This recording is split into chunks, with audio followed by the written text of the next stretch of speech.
বাবা, আমাকে কিছু টাকা দাও। এই পালা আমার কাছ থেকে, আমার কাছে কোনো টাকা নেই। তোমার কাছে কোনো সময় টাকা থাকে না।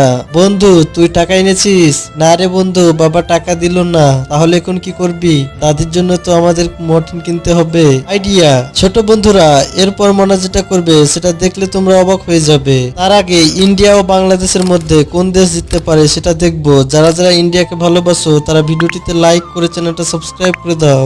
যারা বাংলাদেশকে ভালোবাসো তারা চ্যানেলটাতে সাবস্ক্রাইব করে কমেন্টে আই লাভ বাংলাদেশ লেখো।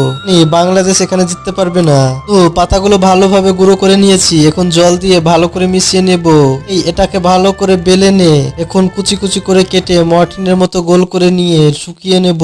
বন্ধু চল এখন দাদির কাছে নিয়ে যাই। কি ব্যাপার, রাজু তার বন্ধুর সঙ্গে কি করে বেড়াচ্ছে? আমাকে দেখতেই হবে। দি, তোমাকে আর মশাতে কামড়াবে না, আমরা তোমার জন্য মর্টিন এনেছি। কিন্তু দাদু ভাই, তোমরা আমার জন্য এত কষ্ট করছো,